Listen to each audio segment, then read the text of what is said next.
يا أيها الذين آمنوا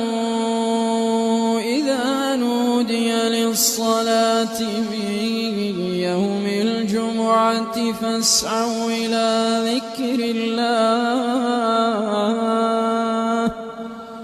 وذروا البيع ذلكم خير لكم إن كنتم تعلمون